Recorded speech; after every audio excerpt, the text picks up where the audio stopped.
Adofo yemamo akwaba edeba Ghana too. So Jimmy de sunkwa. Ene nsema ACC ewo oman ni mu na ya sonso project papa no kwa na ye de abro. Sam media eye edomko no minority ometimi efi court abepie mu ewo parliament ama akonya na beda wo say Dr. Mohammed Amin a oye finance minister aban no eye his excellence na Addo appointing no obetimi di ni media budget no aba be tuja. No the tuja mu IMF any loans any bonds ya sansan no de omode sika no aye de omode beye any de omo ye dada no oni na ato kwan mu ade a parliament any omamu ni na yenko ne kohwe ehunfoni na yensanso embra. Improve the tax to GDP ratio from the current 14.1% to 18-20% by 2027. In the 2024 budget, government amended existing legislation to give effect to the revenue measures. These measures also aim to broaden the tax base and improve tax compliance for a more equitable and efficient revenue system. Mr. Speaker, whilst not all the measures were implemented in the first half of the year through enhanced compliance and enforcement, the Ghana Revenue Authority exceeded its mid-year target by 0.2%. Similarly, non-tax revenue performance, as at the end of June, exceeded the target by 14%. Mr. Speaker, in line with its commitment to ensuring full disclosure of retained internal generated funds by public institutions, government has deployed the Ghana.gov platform to over 1,500 public institutions and also rolled out the Ghana Integrated Financial Management Information System, GIFMIX, to 287 IGF-reliant public institutions. As at the end of June, 140 public institutions, including GRA, had gone live and received payments through the platform, totaling 56.4 billion cedis, an increase of 34.6% compared to the same period in 2023. Mr. Speaker, for the rest of the year, the Ministry of Finance will deepen engagement with both GRA and relevant stakeholders to effectively implement policy, administrative, and regulatory measures to ensure that the revenue targets are met. Mr. Speaker, to broaden the tax base, a simplified digital solution for operationalization of the modified taxation scheme will be deployed, as well as an electronic bookkeeping system. Additionally, 2,000 more taxpayers will be onboarded onto the electronic invoicing system, the EVAT system, by the close of the year. GRA will also continue with the cleaning of the taxpayer register and onboard more taxpayers onto its electronic systems to improve the taxpayer experience and compliance. In addition, GRA will continue to enforce and enhance data sharing with other tax jurisdictions to boost revenue mobilization. Government will reinstitute the integrated property tax system by synthesizing data from MMDAs, lands valuation, ECG, and other relevant government agencies to create a comprehensive digital property record database that will transform property data management and ensure a more efficient and accurate property tax system. Mr. Speaker, to enhance revenue mobilization by IGF-reliant covered entities, discussions will be held around provisions of incentives to those institutions that exceed their revenue target for the year. The ministry will continue the deployment of the Ghana Adafo finance minister ena overflow or church ni semu ijuma oye anase de odba beye de abainan kasa ijuma pa oye de sika na ye de oba beye ha ena finance minister ni Dr.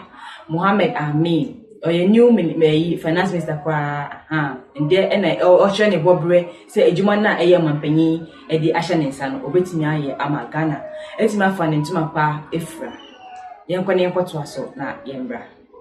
payment platform to remain in public institutions and ensure that all those already onboarded go live. Additionally, The outstanding activities for the full rollout and utilization of the gift mix for the processing of IGF expenditures will be completed by the end of the year. Mr. Speaker, government will also develop a framework for the reintroduction of road and bridge tolls to facilitate the processes for the implementation of a modernized and efficient road and bridge tolling system commencing in 2025. Government undertook to ensure that we will have stability and also ensure that the economy continues to grow. Government also continued the implementation of ongoing programs and seeks in this mid-year review to provide an update on the progress and the outlook for the rest of the year. Mr. Speaker, government is determined to improve road infrastructure in the country. This has been done through the construction of new roads and the upgrade and maintenance of old ones. The rehabilitation and maintenance of road infrastructure nationwide are at various stages of completion. These include Gabosu, Moinzan, ongoing roads, Winnibaka Aswa, Karaga Town roads, Bushaku Town roads, Tolun Daboya roads, Nanton Karaga Bushaku Highway, Sefuwesu Town roads, Accra Kumasi roads, and many other roads. Some of the completed road projects include the Diesoba, Esinchim, Manshia, Anchi, Ajekro, Deborah Camp, and others. Sunyani and Brekum inner city roads, Atebubu town roads, Asimfosu, Dunkwa, Oko station, Kohu Tafu, Miasu roads. Mr. Speaker, in addition, the following major roads are at various stages of completion: the rehabilitation of the Tamale Tatali Road, phase 2 of the Tema motorway roundabout, construction of the flyover over the Accra Tema motorway from the Flower Point roundabout on the Spintex Road to East Legon, construction of the phase 2 works under the Swami interchange, dualization of Nsawam Ofanko Road, works on the Aguna Nkwanta Tapa Road, works on the Domi Kitasi Road, and phase 2 of Obichibi Lamti interchange and ancillary works.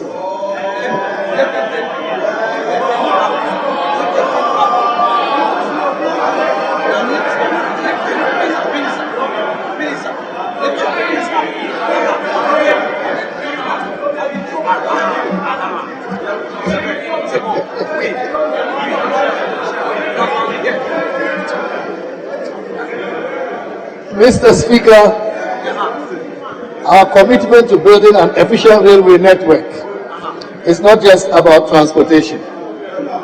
It is about fostering economic growth, creating jobs, and enhancing connectivity throughout our nation.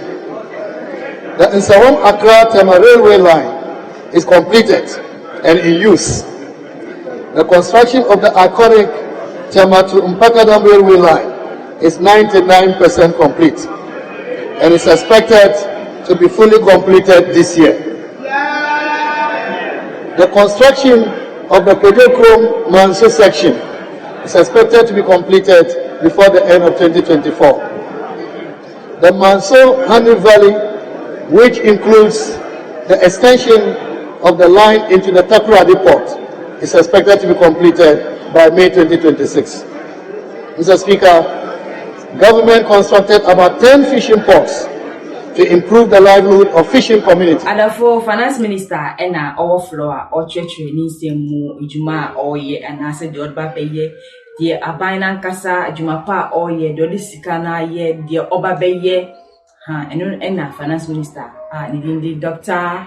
Mohammed Amin. Or a new finance minister and there and I ocean a bobre say a jumana a yaman penny at the Ashan and San Obetia Amagana. It's my fun into my pa Ifra. Yankani Potwaso na Yembra. The Jamestown Fishing Port, which is the last project, is expected to be completed and commissioned by the end of 2024. Mr. Speaker, construction of an oil and gas services terminal at the Takoradi port is 77% complete. In addition, construction of phase 1 of the Bonkara Integrated Logistics Terminal is about 70% complete. Mr. Speaker, government, in collaboration with its social partners, has developed a draft Labour Bill 2024 to strengthen labour administration and regulation of the world of work.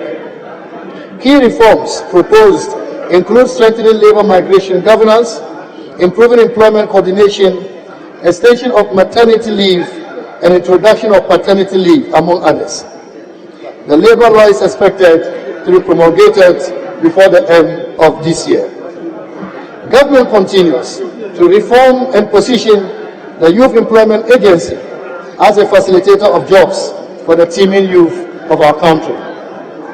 In the first half of the year, about 90,000 beneficiaries were engaged, including 15,000 youth in community policing, 6,000 youth in community health, 1,500 in prison services, and 2,100 youth in garment and apparel.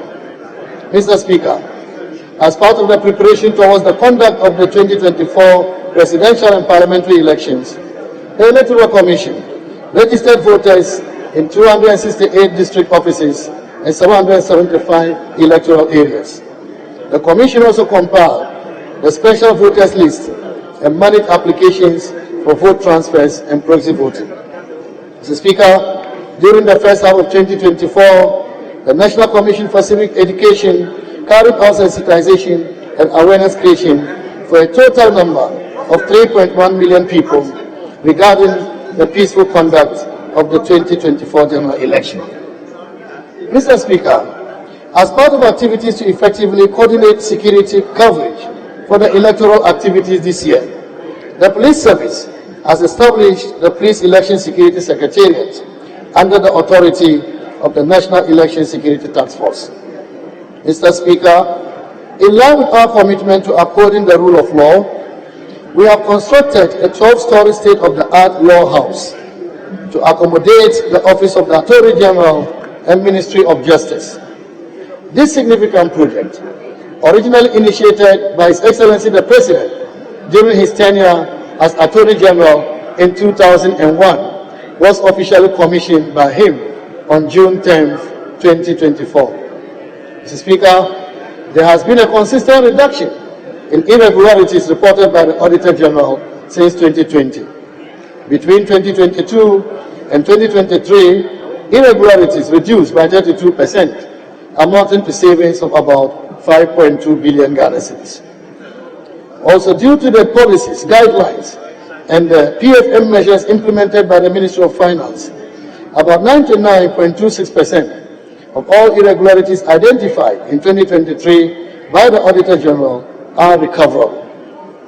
The Ministry of Finance is working with the Internal Audit Agency, the internal audit units, and audit committees to recover these amounts. Mr. Speaker, this economy has been anchored on the entrepreneurial spirit of our SMEs over the decades. They employ 80% of our people and contribute about 70% to GDP. However, SMEs continue to have challenges regarding access to finance, work gaps, limited access to technology and digital infrastructure, and regulatory constraints as well.